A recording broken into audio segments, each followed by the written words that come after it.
Seja bem-vindo, caro telespectador, ao programa Opinião no Feminino, hoje, quinta-feira. Desde já apresentar o meu painel, Ana Rita Stoll. Muito boa noite, seja bem-vinda. Boa noite, Fátima Mimbir, boa noite, seja bem-vinda ao programa de hoje. Boa noite, muito obrigada. Bem, e Artemisa Franco, muito boa noite, seja bem-vinda ao programa de hoje. Muito obrigada, boa noite.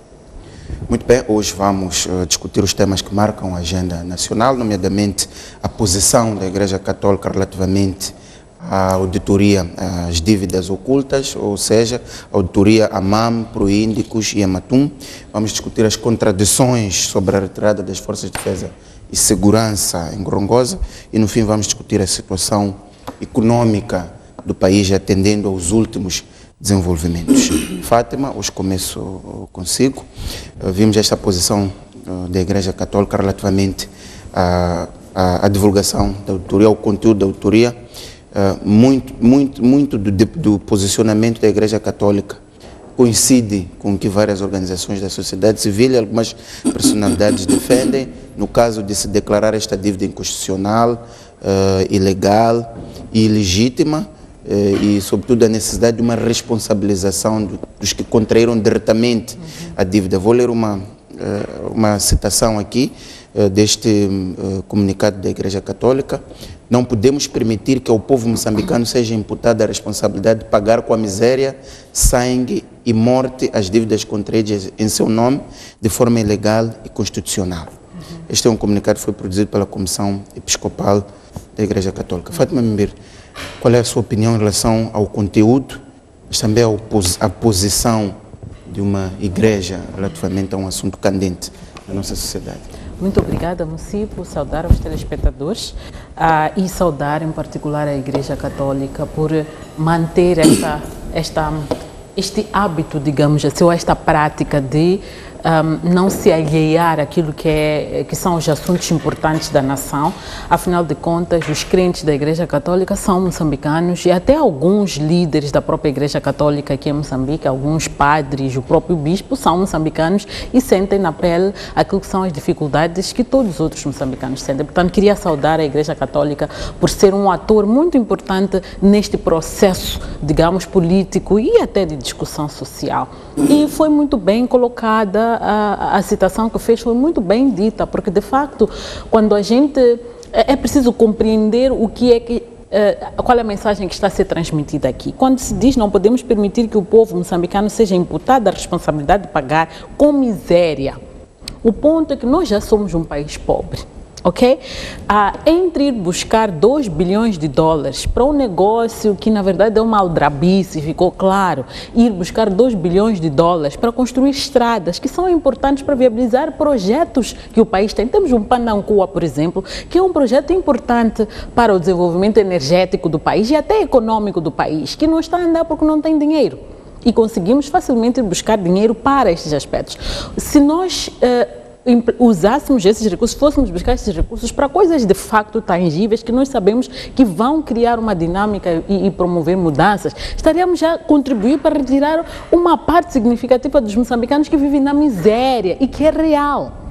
Okay? Então estamos a dizer que os moçambicanos vão ficar mais pobres, porque os 700 milhões de dólares que devem ser pagos anualmente para o serviço da dívida ao longo desses 7 anos, estamos a falar ainda dos juros, não do capital, são 700 milhões de dólares que muito bem empregues fariam outras coisas que dariam uma forma melhor de vida aos moçambicanos. É isso que se está a dizer aqui nesta carta. Há uma questão que a Igreja Católica... Com sangue e morte, estamos a dizer que as pessoas não têm acesso à saúde, por exemplo. Há uma questão, Fátima, também queria que refletisse, que a Igreja Católica levanta, diz que ninguém está obrigado a obedecer à disciplina de qualquer partido político ou dos seus dirigentes, contradizendo a sua própria consciência. Não podemos colocar um partido nem os seus dirigentes acima da justiça. Isso.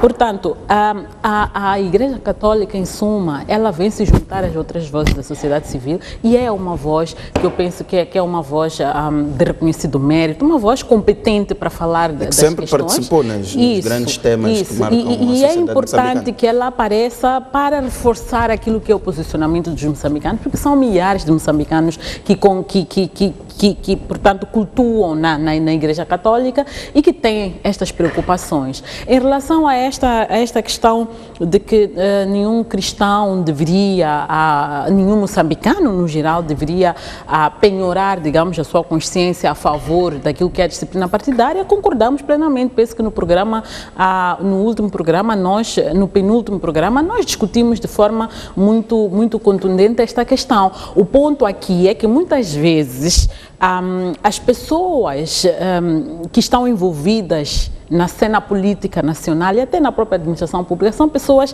que de segunda a sexta-feira estão lá das 7 às 15h30 e depois no sábado, domingo estão lá na igreja, mas não em nenhum momento pensam que é importante reproduzir os valores positivos que a igreja, portanto, incute nas pessoas lá no local de trabalho, porque a igreja persegue o princípio da justiça, do amor, da benevolência. Então, não faz sentido que a mesma pessoa diga, eu fiz porque é disciplina partidária. Não é obrigatoriedade, a tua consciência conta mais do que isso. E eu penso que esta mensagem é uma mensagem muito importante, porque a consciência é de facto muito importante, poder chegar em casa e dormir com a consciência tranquila.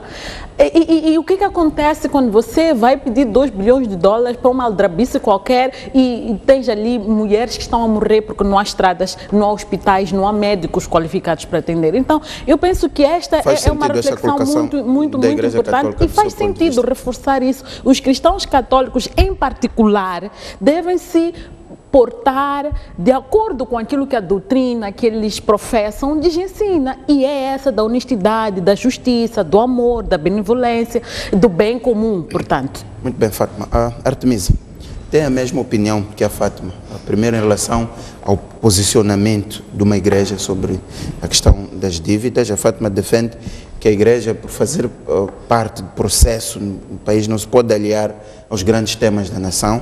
Mas também queria ouvir o seu comentário em relação ao conteúdo deste posicionamento da Igreja Católica, a questão da responsabilização de uma dívida ilegal e esta questão de consciência que não se pode penhorar em função de uma disciplina organizacional. Muito boa noite, eu gostaria de cumprimentar os telespectadores. Sim, porque a Igreja Católica, na verdade, historicamente, esteve sempre ligada ao poder. Se nós formos a ver, mesmo no tempo colonial, nas cadeias no tempo colonial, antes da pessoa ser torturada, depois de ser torturada, antes de morrer, tinha que vir um padre, vir abençoar para a pessoa depois, isso nas cadeias políticas. Estamos a falar da PIDE, portanto, esteve sempre ligada ao poder. E em todos os tempos, na verdade, foi sempre a Igreja que esteve muito próxima ao poder. Então, a mim não me surpreende que esteja também, neste momento, a fazer este comentário. E como está ligado ao poder, está sempre muito atenta a todos os grandes acontecimentos que acontecem no país. Nós tivemos um grande ativista, na verdade, que foi o Dom Jaime. Se recorda, o Dom Jaime sempre foi uma pessoa muito frontal, que sempre disse aquilo que ele pensa. Não sei se em representação da Igreja, mas nós tínhamos como sendo uma opinião da Igreja Católica. Então, a Igreja Católica sempre foi aquela que esteve sempre atenta aos assuntos políticos, e veja também que mesmo até o ano passado, até em dezembro do ano passado, ainda estava envolvida nos grandes assuntos, nos grandes acontecimentos de política nacional. Nomeadamente nas negociações. Exatamente, nas negociações de paz. Mas também é preciso pensar, depois a Igreja Católica tem uma característica, é que normalmente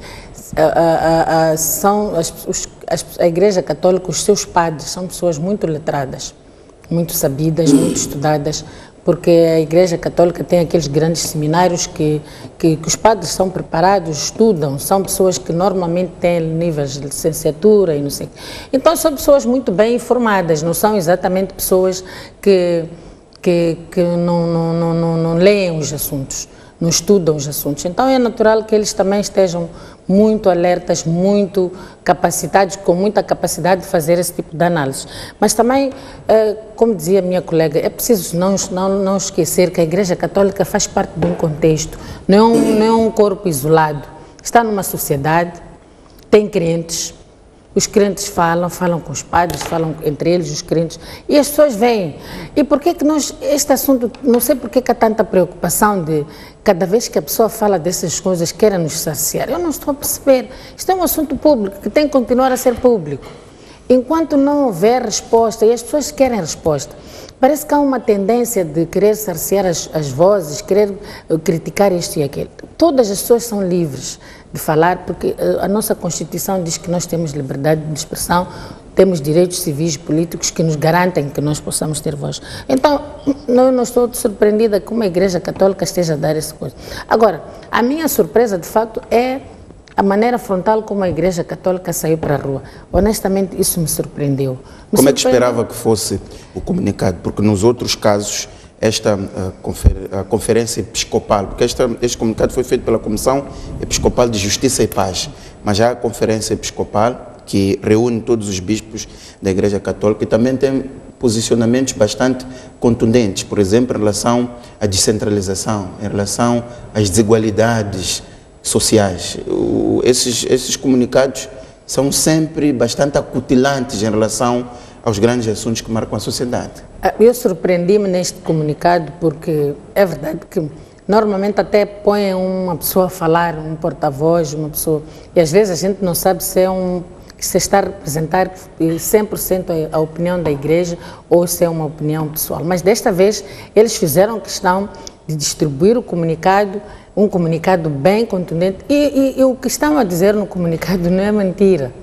É que quando eles dizem que a pessoa tem que ter consciência própria, é que também não vão dizer que eu fiz porque o partido me mandou fazer. Se tu estás a ver que estás a matar alguém, entretanto estás a fazer, estás a roubar porque o partido te manda roubar.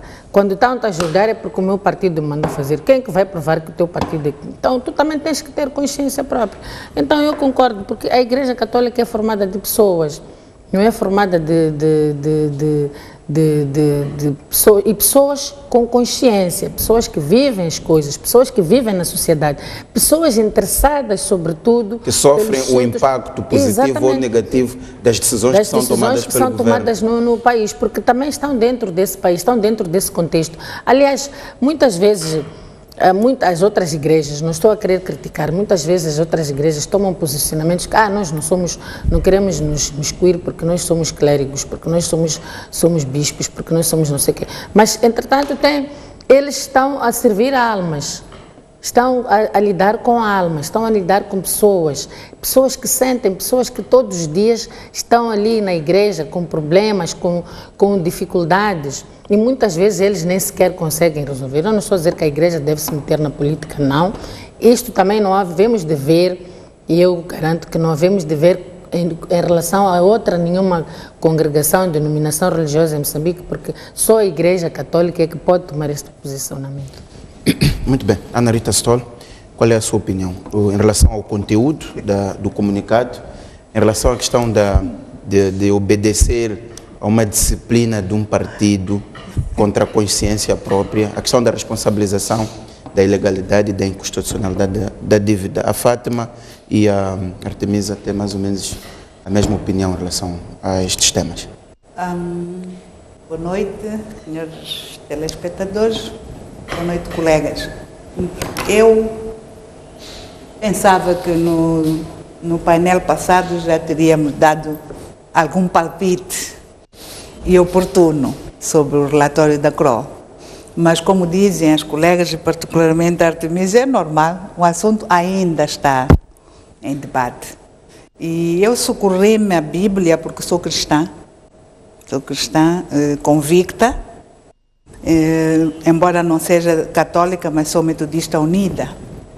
Então, eu vi que há uma parte que diz é bom a gente viver íntegra, não é? Então, chama-se Provérbios, o capítulo 10, 9, que diz: quem anda em integridade anda seguro, mas o que perverte os seus caminhos será conhecido. Então, de facto, nós já dissemos isso na semana passada, Fátima.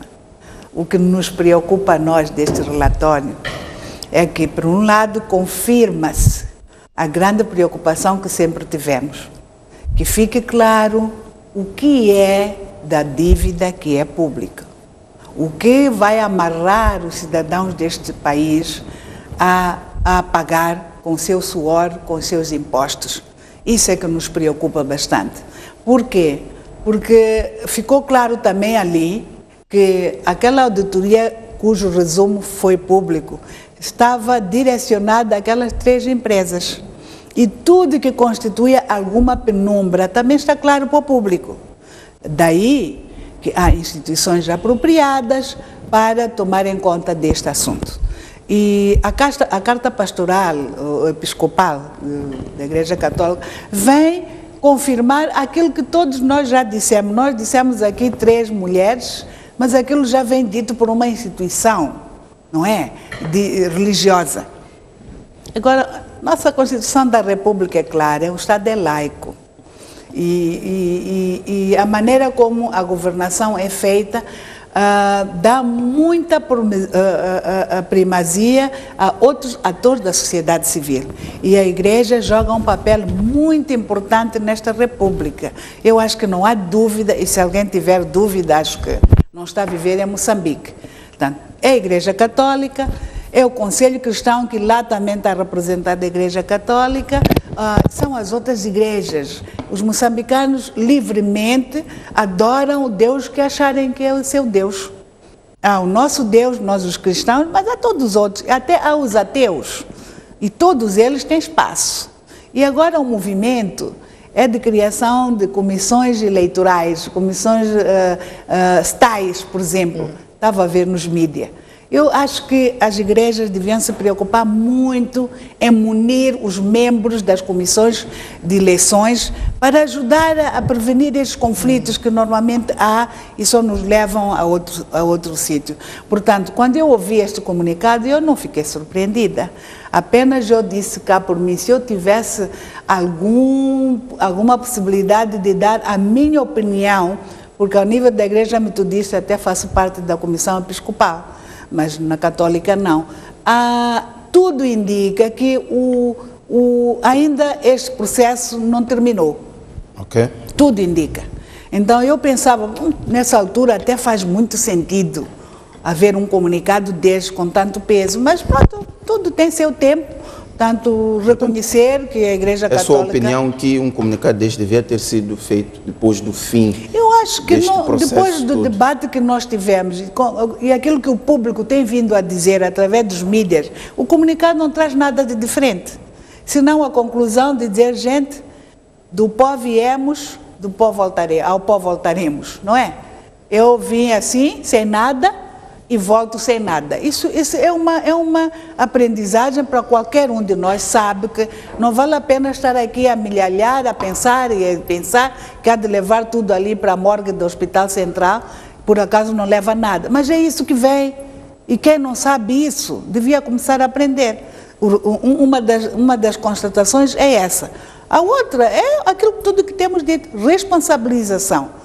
E há quem deve responsabilizar, por lei. A própria Igreja nos educa nos 10 mandamentos. A gente aprende a não interferir, não roubar as coisas do alheio, não é? Não fazer aquilo que não se deve, não roubar. Os 10 mandamentos da lei de Deus nos ensinam. Portanto, quem rouba sabe que depois terá que ser, para ser perdoado e entrar no reino dos céus, tem que ser responsabilizado. Essa é a maneira que o Estado encontra para resolver o problema do homem, que esse homem tem uma certa profissão. Portanto, eu acho que não há contradição, humildemente acho que é o papel da Igreja Católica, mas acho que os outros fazem. Agora, eu achava que, de facto, ou é inoportuno ou é extemporâneo, porque... Coincide com muito daquilo que já se disse. E como estamos à espera de uma decisão final, se calhar nessa altura teria outro impacto, mas também ainda vão a tempo, nunca é tarde. Ana Rita, há um aspecto aqui que, uma espécie de um recado que a Igreja coloca, quando diz que ninguém está obrigado a obedecer à disciplina de qualquer partido político ou os seus dirigentes, contradizendo a sua própria consciência. Não podemos colocar um partido nem os seus dirigentes acima da justiça. Esta não é uma expressão que se pode colocar fora do contexto em que nós vivemos. a Artemisa e a Fátima defendem que sim, isto faz sentido, que, por exemplo, ninguém podia ter tomado uma decisão em prejuízo da sociedade, mas a favor de uma disciplina partidária. Qual é a sua opinião? Que eu saiba, não entra nenhum partido nesse relatório da CRO.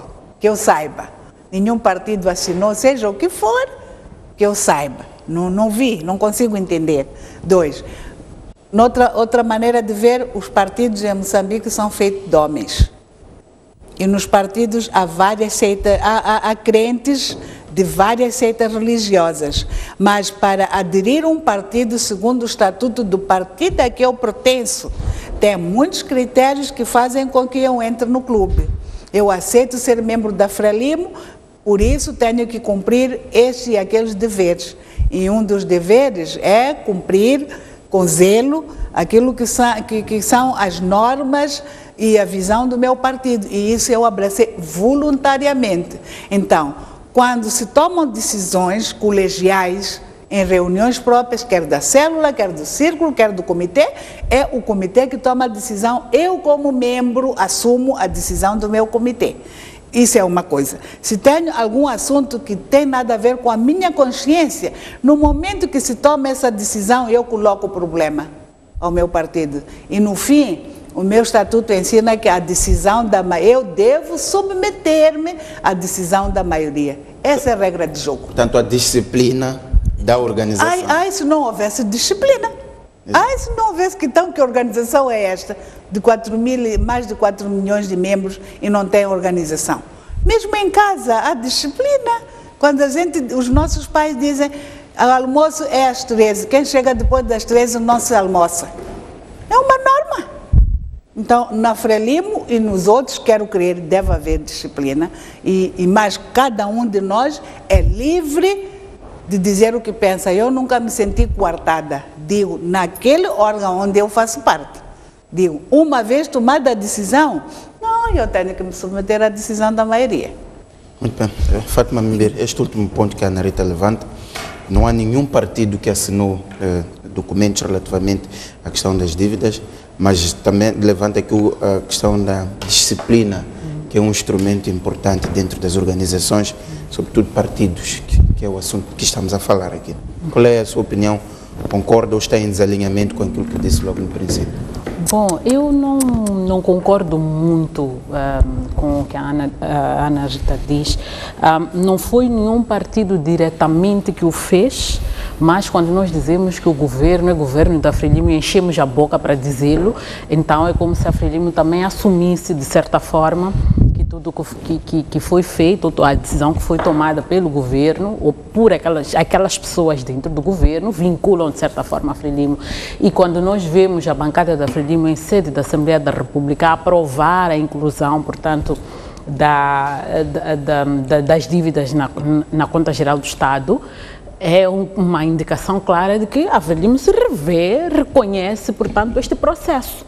Então, quer-me parecer que é um pouco nesta perspectiva que é colocada esta discussão do comunicado da Igreja Católica. Portanto, aqui a componente de disciplina partidária é que, embora seja importante haver disciplina, ou haver disciplina significa que há regras, há normas, nós cumprimos as normas, mas isso não significa que a gente não possa discordar de determinadas coisas. A questão da consciência está aí, é eu dizer, eu reconheço todos os instrumentos, as normas, as regras, mas eu tenho a minha opinião, tenho o meu pensamento sobre estas questões. E o que nós não vemos acontecer na Frelimo, pelo menos não vemos publicamente, que talvez é uma falha, ok? E faz parte da tal disciplina partidária, é que nós não vemos ninguém que discorda. Então, daí que assumimos que tudo o que se faz de bom e de mal é assumido por todos, é reconhecido por todos, ainda que seja um grupo que aglutina essa maioria. Então, a questão aqui é, se não foi nenhum partido que tomou essa decisão e o partido é a maioria, e nós vemos que há um grupinho de pessoas dentro do partido que tomou essa decisão e manchou, em certa medida, a imagem do partido. Qual é a posição do partido em relação a esta situação, tendo em conta que estes são uma minoria dentro deste grupo todo? E dizemos que a opinião da maioria aglutina, portanto, ou anula, entre aspas, a opinião da minoria. Então, eu penso que isto também é um pouco problemático e discutível. Então, eu continuo a achar que é pertinente a perspectiva que é trazida, que não há nenhuma disciplina partidária, não há nenhum partido político que te deve dizer vai roubar. Não há nenhum partido, como disse quando do julgamento do Cambaz, ouvimos várias vezes as pessoas dizer, eu tomei, foram decisões, ordens superiores. E temos até uma sentença que foi proferida exemplarmente para educar as pessoas de funcionário público. Digo, você não deve cumprir aquilo que são ordens legais, porque você tem, o teu dever é cumprir a legalidade. Se chega o teu chefe e diz rouba, você não tem que roubar porque é o chefe que te está a mandar roubar. É isto que se está a dizer, a questão da consciência.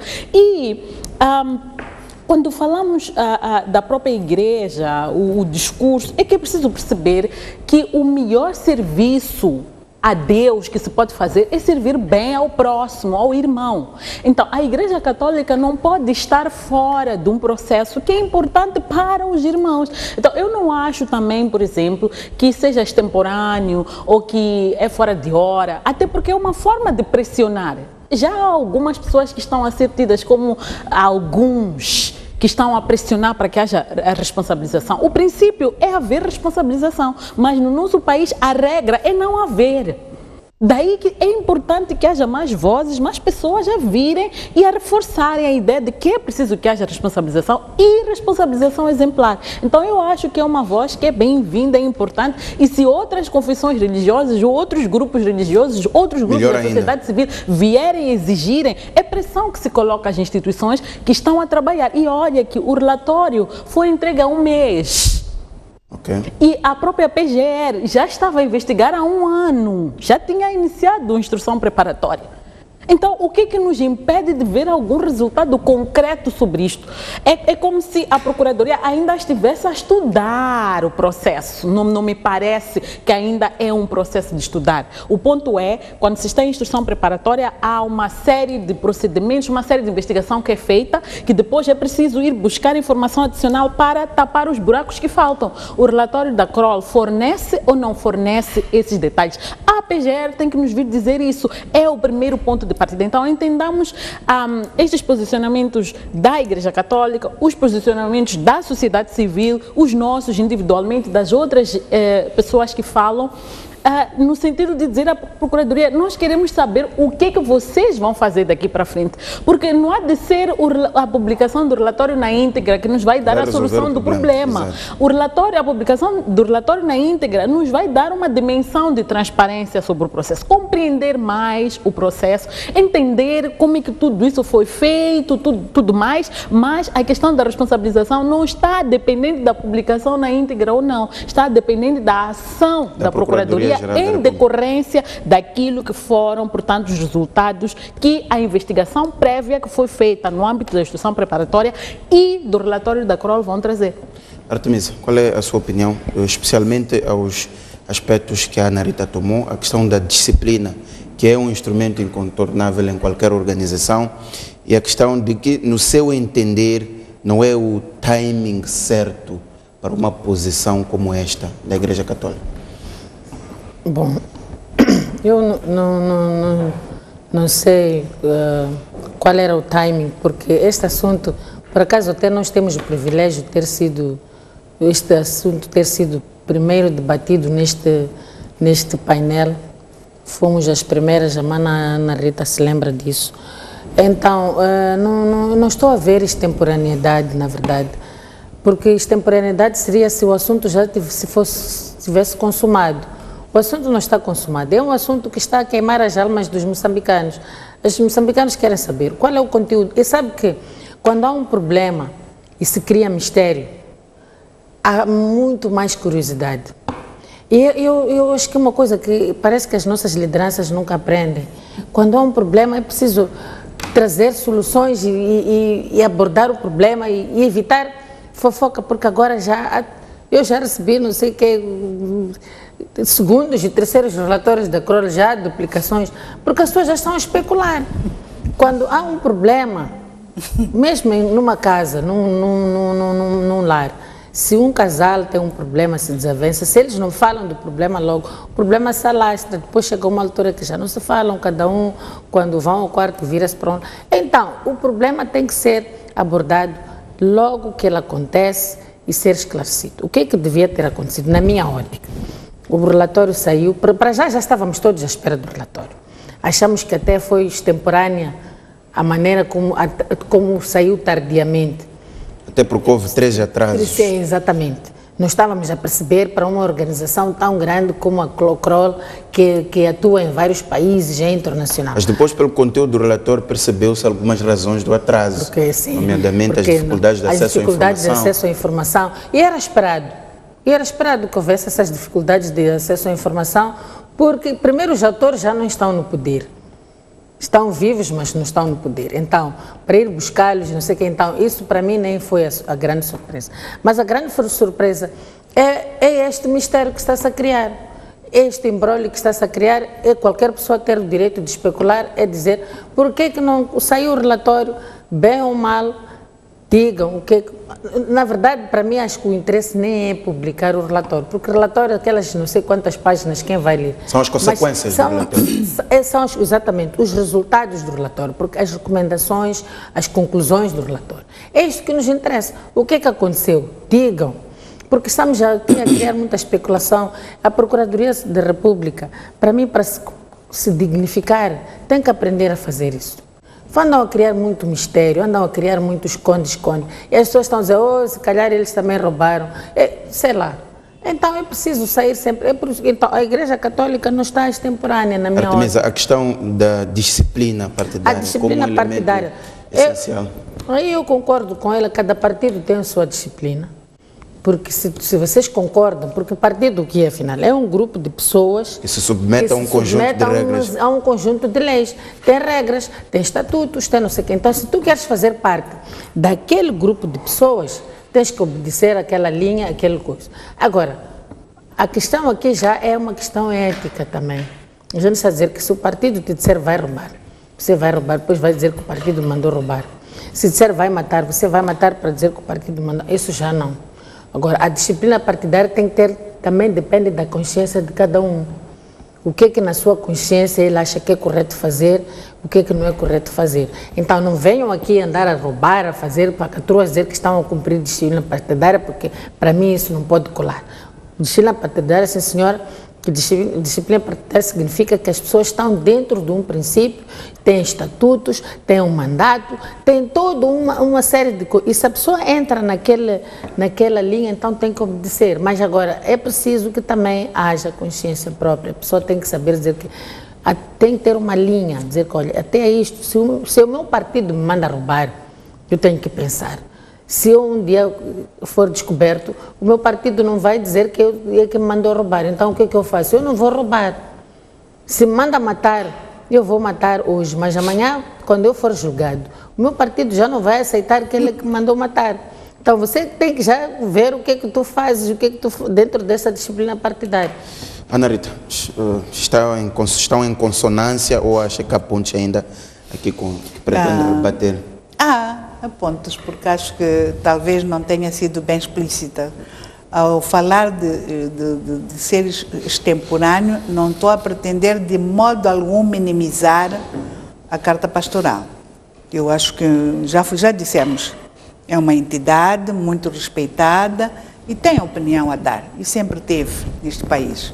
E também pude dizer que não é só a Igreja Católica, o Conselho Cristão tem feito, e o Islâmico tem feito, tantos outros têm feito, embora não se mediatize tanto. Portanto, esta preocupação, até os extraparlamentares também fazem. Esta preocupação é geral, eu acho que vale a pena, por isso é que gosto de ser moçambicana. Agora, a segunda questão também, quando eu disse, eu estava a reagir exatamente o que diz a carta. Em mensagem, a Igreja diz que ninguém está obrigado a obedecer à disciplina de qualquer partido político ou os seus dirigentes. Este Estado, a lei eleitoral, diz que para aceder ao poder é via quê? É via partidos. Então, nós estamos a falar em consonância com a Constituição da República. Por isso é que eu estava a dizer que eu saiba, a carta pastoral, seja quem for, não está-se a dirigir a nenhum partido em particular. Que eu saiba, não está. Está a dizer aquilo que devemos todos entender que deve ser assim. Ora, vamos seguir a Constituição da República. A Constituição da República diz muito bem como é que se chega ao poder neste país. E é via partido. Agora, entramos no pormenor da disciplina partidária. Eu disse o que eu conheço. Há voto, há declaração de voto, há tudo nos partidos. E sempre que uma decisão que é tomada, há um membro no singular queira dizer ou queira discordar ou queira deixar expresso o seu sentimento, deixa.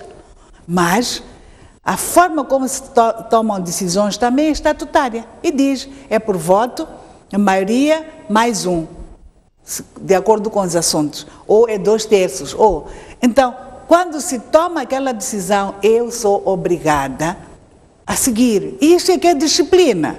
Senão, não há organização. Eu acho que isso qualquer, ao nível do mundo todo, é assim. Mesmo no Senado, nós vimos o Trump indicar os novos dirigentes do gabinete.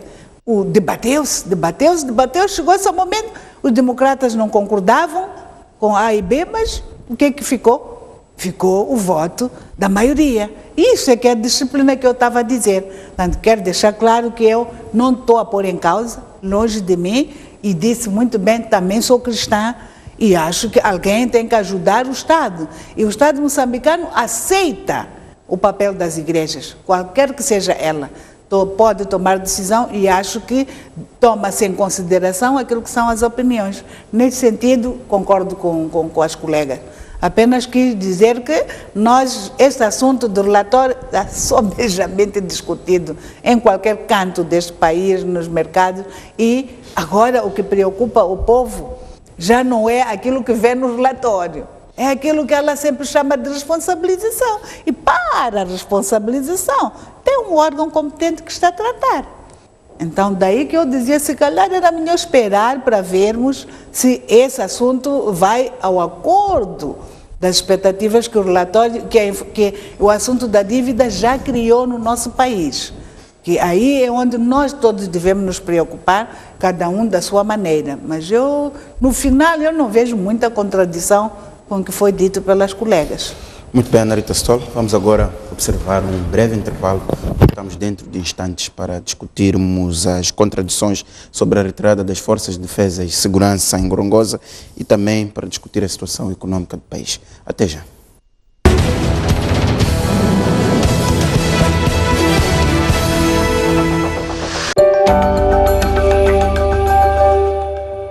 A maior prova do calendário do basquetebol do país ao nível dos séniores femininos joga-se na STV. De 29 de junho a 8 de julho, 5 equipas lutam pelo mais cobiçado título nacional e discutem o acesso às competições da FIBA África. As melhores jogadas, o espetáculo e muita animação irão marcar o Campeonato Nacional do Basquetebol Sénior Feminino. As estrelas da Seleção Nacional de Basquetebol desfilam na STV Notícias.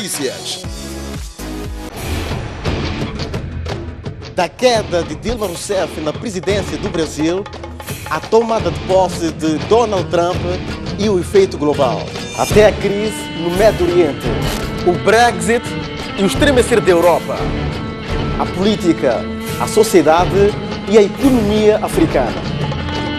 Estes e mais assuntos são analisados aqui na STV Notícias.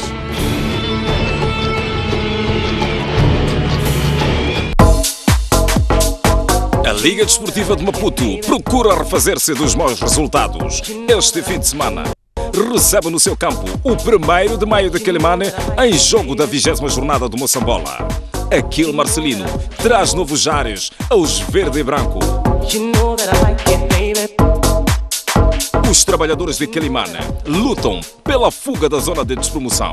Este é um duelo a não perder. Acompanhe sábado, a partir das 15 horas, na STV Notícias. Com apoio da ZAP. Ler o jornal O País ficou mais fácil. É isso mesmo. O País Digital está à sua disposição onde e quando quiser. No seu computador, no seu celular ou no seu tablet. Não perca mais tempo. Faça a sua subscrição e leve o país sempre consigo. O País, a verdade como notícia.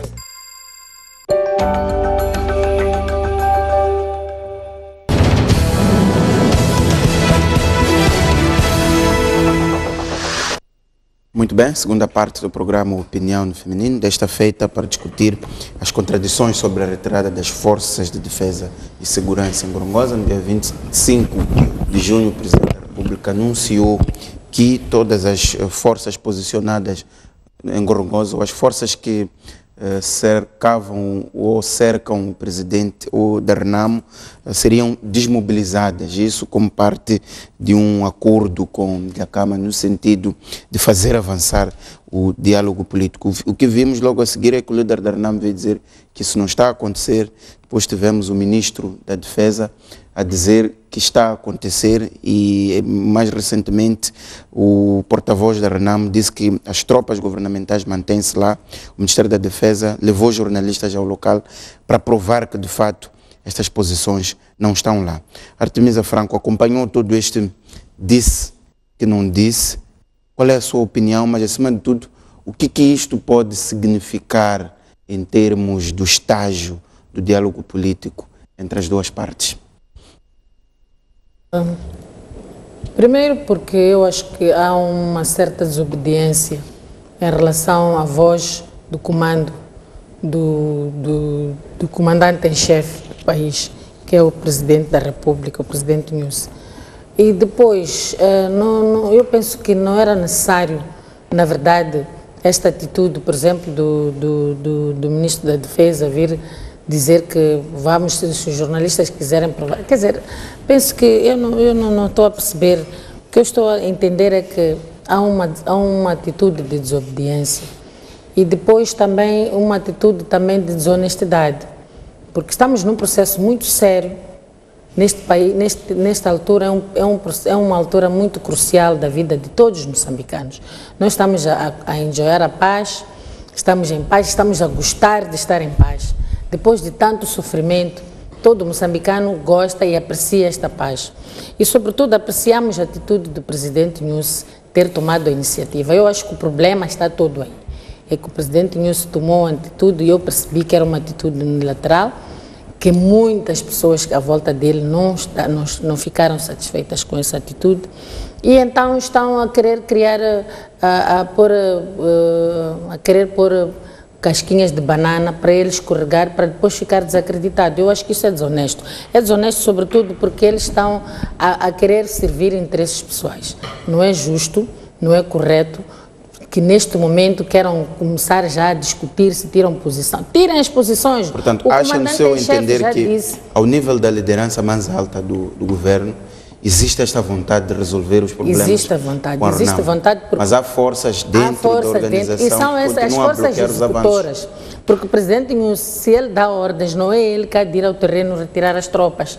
Estão ao trabalho, a dizer a ele que já retiraram, quando na verdade no terreno não retiraram. Mas para que tudo isso? É para a gente perpetuar este imbróglio de guerra, este imbróglio de conflito. Tem que parar essas pessoas que estão interessadas, os generais de guerra, tem que parar com esses conflitos. Nós queremos viver em paz, queremos um país em que nós possamos também criar os nossos filhos, os nossos netos em paz. É tão bom quando tu vais à junta. Eu outro dia estive a levar alguém ali à junta, a minha tia, eu vejo a junta cheia, as pessoas já estão a ir para Nampula, para não sei. É tão bom as pessoas curtirem essa paz. O problema é que Eles estão a querer criar esta conclusão para depois dizerem que não, quem não está com vontade política é o Presidente da República. Na minha ótica, o Presidente da República tem, sim senhora, vontade política. Quem não tem vontade política são aqueles que se estão a beneficiar dessa guerra, porque há muita gente nos bastidores, debaixo da mesa, que está a ganhar com esta guerra. E são essas pessoas que estão a ser empecilho para o Presidente. Mas o Presidente da República tem o nosso apoio. Nós todos, o povo moçambicano, nós estamos a dizer, Presidente, avança, deixa esses empecilhos que estão aqui a criar dificuldades, a querer criar contradições que não fazem sentido. Nós queremos a paz, que este diálogo continue. Agora, eu também vou reiterar uma coisa, que também parem de falar ao telefone, não sei o que. Agora tem que ser já um diálogo mais próximo, mais formal. Então, é preciso, mas eu estou a perceber que retirar essas posições é um passo para que nós tenhamos esse diálogo. Então, vamos lá dar passos mais largos, porque também concordo que o processo está a ficar muito lento, já está a ficar muito cansativo, porque na nossa ótica já passam mais de 6 meses, estávamos à espera que tudo fosse já muito mais célere, pelo menos essa parte, para ver se o presidente da Câmara também vem para a cidade, a gente ver, porque enquanto ele estiver lá no mato, nós não temos confiança daquilo que ele pode fazer. Nós só vamos crer que a guerra acabou quando ele sair do mato. Então, para ele sair do mato, é preciso que abra um tal caminho. Então, por favor, deixem lá ele. E esta ideia do Ministério da Defesa levar jornalistas para Gorongosa para provar que as posições foram mesmo retiradas, acha que, de facto, funciona, consegue-se provar, considerando que Gorongosa é uma área vasta, com uma característica bastante própria? Acha que é legítimo conduzir jornalistas que mal conhecem as tais posições que existiam ou que existem ao local para dizer se sim estas posições governamentais estão lá ou não estão? Acha que esta é a melhor forma de... Depende daquilo que ele quer mostrar. Ele pode ter organizado aquilo que ele quer mostrar. E acho que ele levou os jornalistas para mostrar aquilo que ele quer mostrar, porque na verdade... É difícil até um jornalista que não é militar ou que não tenha treino militar se aperceberem dessas coisas. Eu acho que são coisas muito técnicas, que se dizem que mudou para esta posição. O jornalista entende o quê? E depois ali no mato tu nem sabes se está aqui, está no oeste, está no oeste. Então penso que isto para mim é uma manobra dilatória para ganhar tempo. Não sei para quê, também ainda não percebi. Então, para mim não faz sentido essa coisa, porque o próprio jornalista vai lá, mas vai ver o quê? Não há de ver nada, absolutamente nada, nem vai entender nada, nem vai estar dentro do game para ver o que é que está a acontecer, se moveu posição, se não... O mais certo é isto, façam aquilo que o chefe do Estado está a dizer para dizer, é o comandante, é a voz do comando, cumpram as ordens. Muito bem. Ana Rita Stoll, passo para si. Concorda com esta ideia que Artemisa levanta, de que há uma vontade política expressa ao nível do Presidente da República, mas por parte de quem tem que executar há ainda alguma resistência? Queria ouvir a sua análise também, esta decisão de levar jornalistas a Gorongosa para provar que, de fato, as posições das forças de defesa e segurança já estão afastadas do cerco a Afonso Dhlakama. Vontade política não há motivos para dizer que não há vontade política, está claro. Sempre houve, e o chefe de Estado, o Presidente da República, sempre assumiu as responsabilidades que tem para com este Estado.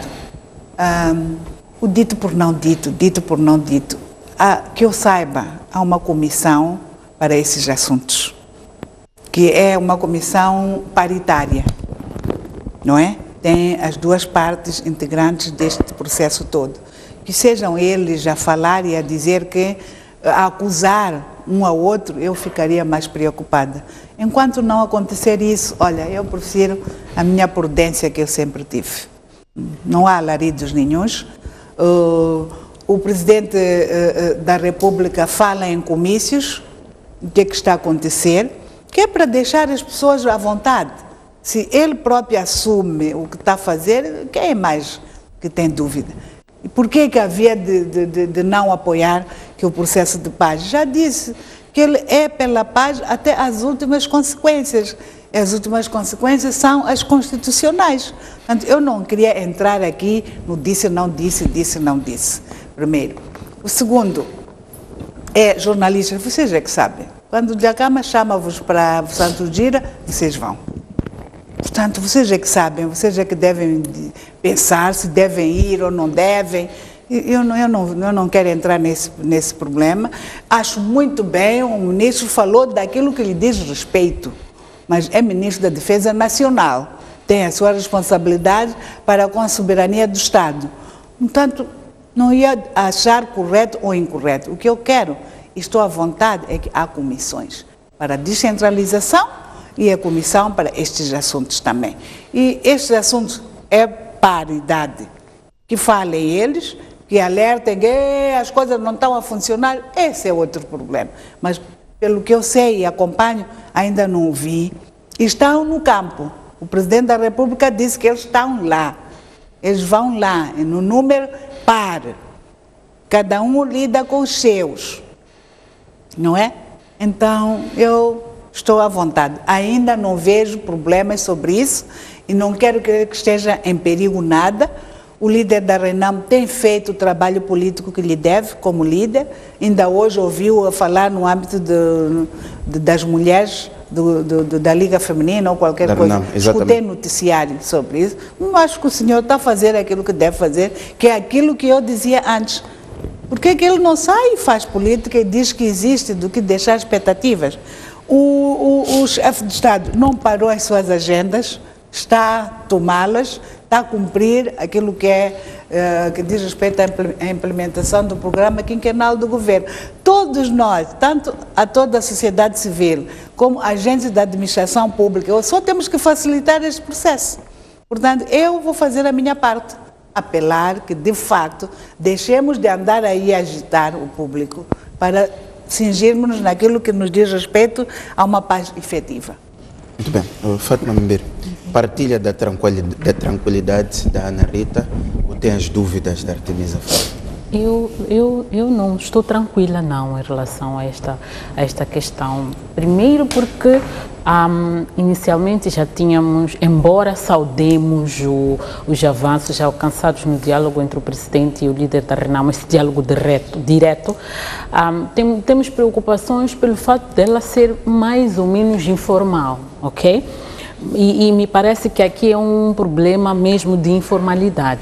E depois também me parece que há alguma coisa que nós não estamos a captar muito bem, porque quando por um lado o líder da RENAM vem e diz que não houve, portanto, retirada das forças, e isso é circundado pelo seu próprio porta-voz do partido em conferência de imprensa em Maputo, que explica até mais detalhes sobre isso, estamos a falar do Sr. Muchang, e depois vem o Ministro da Defesa e diz que nós retiramos, alguma coisa não deve estar bem. Porque o Presidente está a anunciar ao longo do país que estamos a retirar, estamos a dar os passos. Sim, porque essa é a vontade, esta é a ordem que ele deu. Resta saber se esta ordem efetivamente foi cumprida ou não. Ok? Porque é muito fácil vir alguém e dizer, chefe, já está a situação enquanto não está. E qual é o mecanismo que o próprio chefe do Estado tem para verificar se de facto a sua ordem está a ser cumprida? E puxando um aspecto que a Ana Rita mencionou, que é dessa comissão que existe para estes assuntos, portanto, das forças, desmilitarização, etc, etc. A questão interessante aqui seria, uma vez estando no campo, os integrantes desta comissão, é interessante eles voltarem e conjuntamente fazerem uma conferência de imprensa. Portanto, a RENAM e o governo, ou a FRELIM, sentarem na mesma mesa e cada um dizer da sua realidade. Dizer que nós, de facto, a RENAM vai dizer, não avançaram, a FRELIM vai dizer, não. Então aí vamos ver que, de facto, há um problema. E se não há problema, os dois vão falar a mesma língua, porque os dois estão a ver a mesma realidade. E para o caso da ida dos jornalistas, que é a proposta trazida pelo Ministro da Defesa, funcionaria se fosse irem dentro de um trabalho conjunto. Exato. Portanto, integrando a RENAM mostrar exatamente, onde estão as forças, exato, e o governo também mostrar onde é que já não estão. Então, eu penso que nós temos que dar seguimento, portanto, para compreender. E eu acho que é uma lacuna, me parece haver uma lacuna aqui no fato de nós não estarmos a ter, de facto, alguém que nos informe de forma independente sobre o processo. E nos informar de forma independente sobre o processo significa termos alguém que fala na perspectiva da Renamo e da Frelimo ao mesmo tempo. Não quem fala na sua perspectiva de forma separada. Porque, atenção, este não é um processo do governo da Renamo, este é um processo dos moçambicanos. Estamos a querer resolver de uma vez por todas um problema que nos divide como moçambicanos, e não que nos divide como Renamo e como governo. Então, eu penso que aqui nós precisamos de garantir, assegurar, portanto, que temos alguém independente que vai verificar estes processos e nos vem comunicar.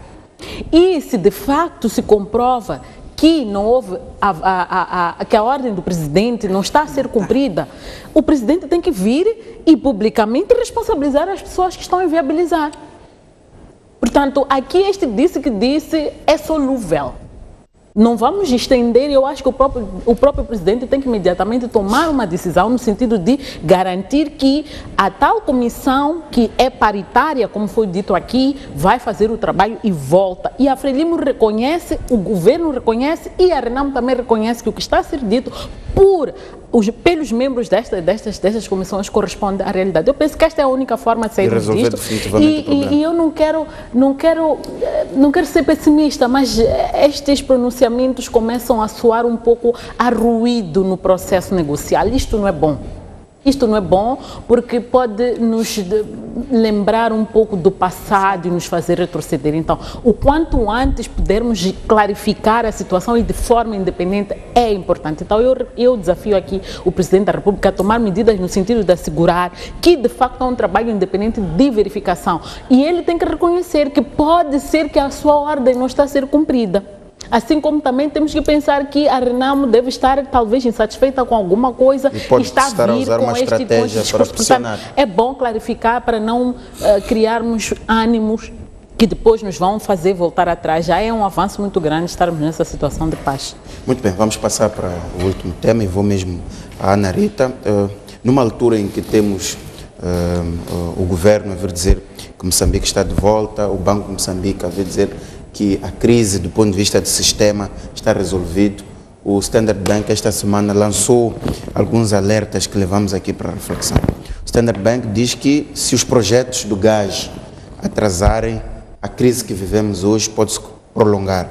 Diz que do lado do Banco Central já foram tomadas decisões, do lado também do diálogo político há avanços, mas faltam ainda algumas medidas que o governo tem que tomar, como a reestruturação das empresas e a melhoria das perspectivas de evolução dos negócios. Diz que enquanto isto não alterar, a palavra crise ainda vai prevalecer.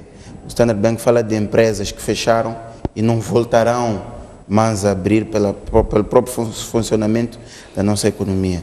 E defende já no fim que é a favor da divulgação do relatório da Kroll na íntegra, para reforçar a questão da transparência e resolver seus problemas com os parceiros da cooperação.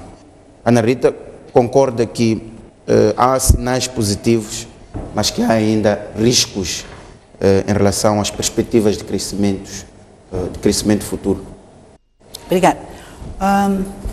Eu vi o comunicado ou o debate do Standard Bank como uma das clientes daquele banco e eu olhei para os assuntos que me interessaram. Cada um vê o que interessa naqueles debates. Uma das principais constatações é o próprio título do Notícias, que diz que investidores olham o país como um mercado apetecível. É o que eu retive, que me interessa, que me interessava para o papel que eu desempenho. É apetecível por quê? Por que Moçambique é apetecível? Porque já passamos aquela fase de terem medo de vir os investidores para aqui. Já mudamos. E ele disse também que a crise pode-se dizer que está controlada nos seguintes fatores. Ele mencionou o fator paz, que é o diálogo, e mencionou a estabilidade macroeconômica também. E diz que temos que ter atenção que a indústria de gás não é os resultados não são imediatos.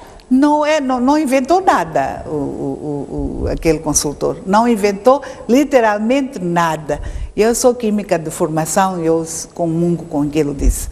Nós vamos ter os benefícios disto tudo, não de imediato, Deus do céu.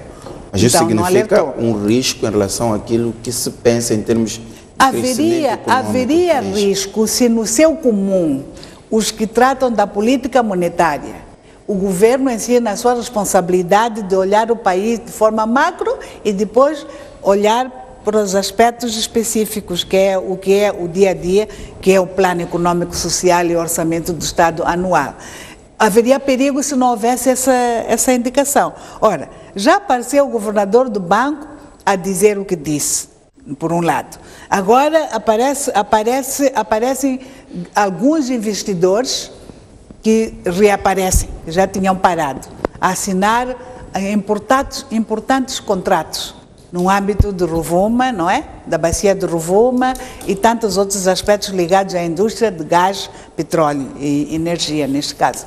Então, eu acho que aquela previsibilidade que sai do debate havido ontem, em termos do futuro do nosso país, é normal. Eu concordo com isso.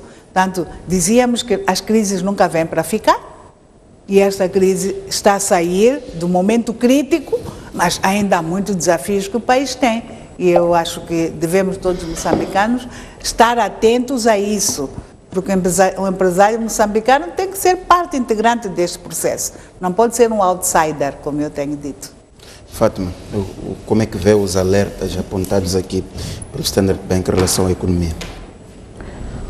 Bom, em certa medida o Standard Bank está certo.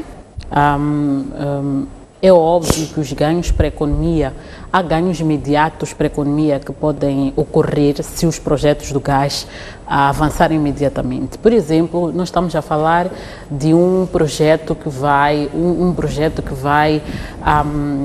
custar por aí 8 bilhões de dólares, que é nesta fase, portanto, de construção das infraestruturas. Nós sabemos que o setor de infraestruturas é um setor que movimenta muito dinheiro e há uma logística muito grande que será necessária. Obviamente que grande parte dos serviços que vão movimentar o grande bolo, portanto, são serviços que vão ser prestados por empresas internacionais e empresas que já estão cotadas, portanto, que são as empresas que dominam, portanto, o mercado de prestação de serviços e logística para a indústria do gás natural. Mas, obviamente, há de haver uma série de outros serviços que serão contratados. Nós estamos a falar de moçambicanos que serão necessários para a fase da construção, estamos a falar de serviços diversos que vão ser necessários. Portanto, aí estamos a falar de oportunidades de negócio que vão surgir e que, obviamente, essas oportunidades de negócio vão dinamizar, portanto, a economia, por cada vez mais dinheiro a circular na própria economia, o que vai ser bom.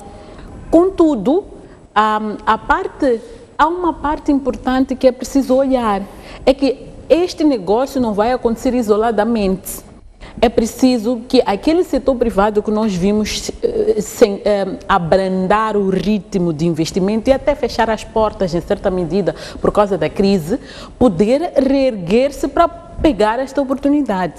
Isto significa o quê? Significa que tem que ter facilidade de acesso ao crédito, e me parece que com as medidas que o Banco Central tomou muito recentemente relativos ao rating e